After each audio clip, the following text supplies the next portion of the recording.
Bom, boa tarde, jovens. Aqui, conforme eu prometi, vou resolver alguns exercícios de integral para a gente começar a entrar nesse mundo, na verdade, né? Saber como é que funciona.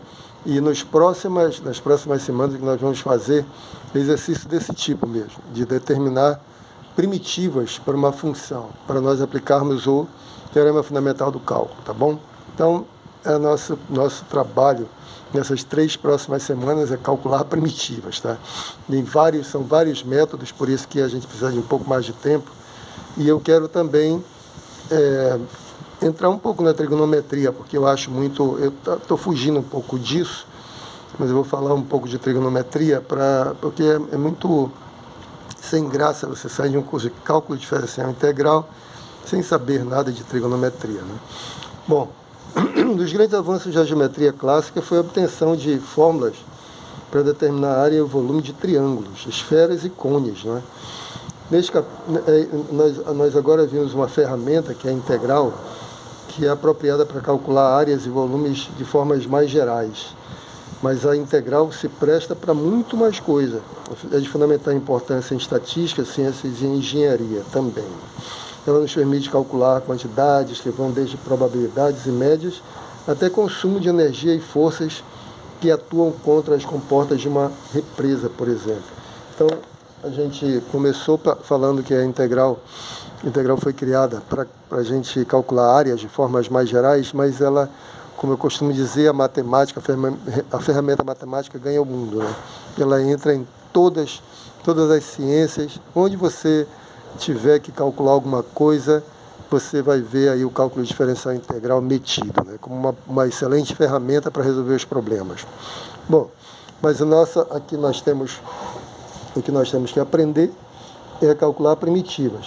O primeiro método que nós vimos um método que não é um método, né, é a integral imediata.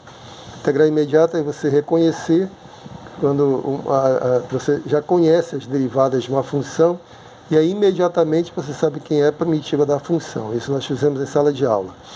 Agora aqui esse método é chamado método da substituição.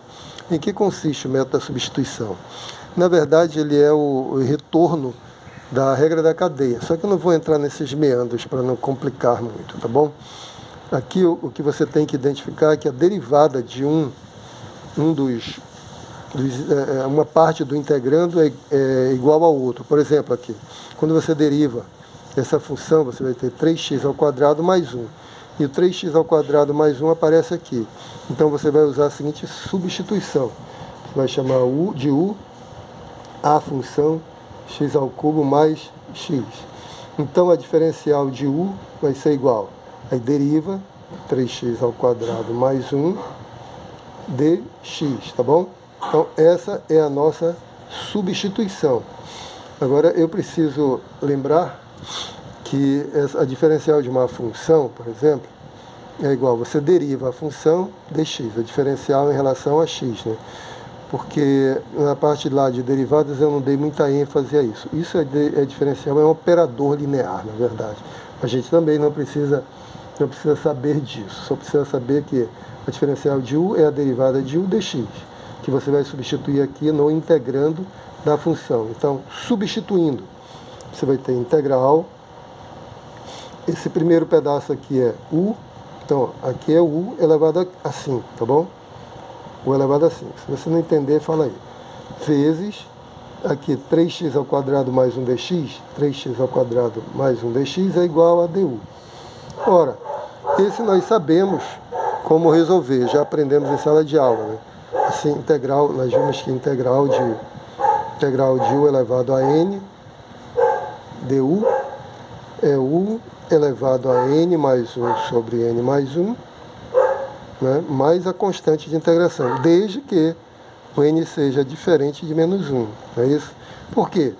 Se o n for igual a menos 1, na verdade você vai ter a integral de 1 sobre u. Né? U elevado a menos 1 é 1 sobre u du. E por uma integral imediata, aquela que nós já vimos, é log do módulo de u mais c, tá bom? Então, o único que não se aplica a essa regra é quando n for igual a menos 1, que vai dar o log, tá bom?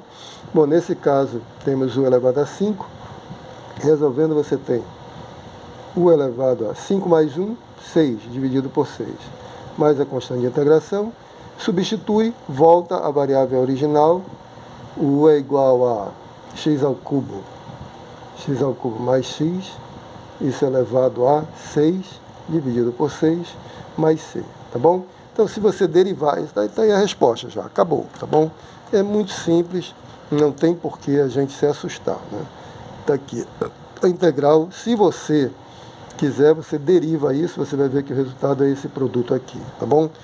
Bom, eu programei porque eu achei que ia ser bem rápido esse, mais um exercício, que é esse exercício aqui, o da secante ao quadrado, já para nós irmos perdendo medo da trigonometria, né? Então, vamos lá. Aqui você vê que se eu derivar 5t mais 1, olha que a variável aqui não é x, mas é t. Porque é muito comum que você use a variável t de tempo, né, no lugar do x, quando uma função está dada em função do tempo. Mas não muda nada, tá? Derivada aqui vai ser 5, né?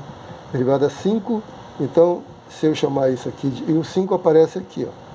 Então, se eu chamar de u a função 5t mais 1, o du vai ser derivada do u, que é 5, dt agora, tá?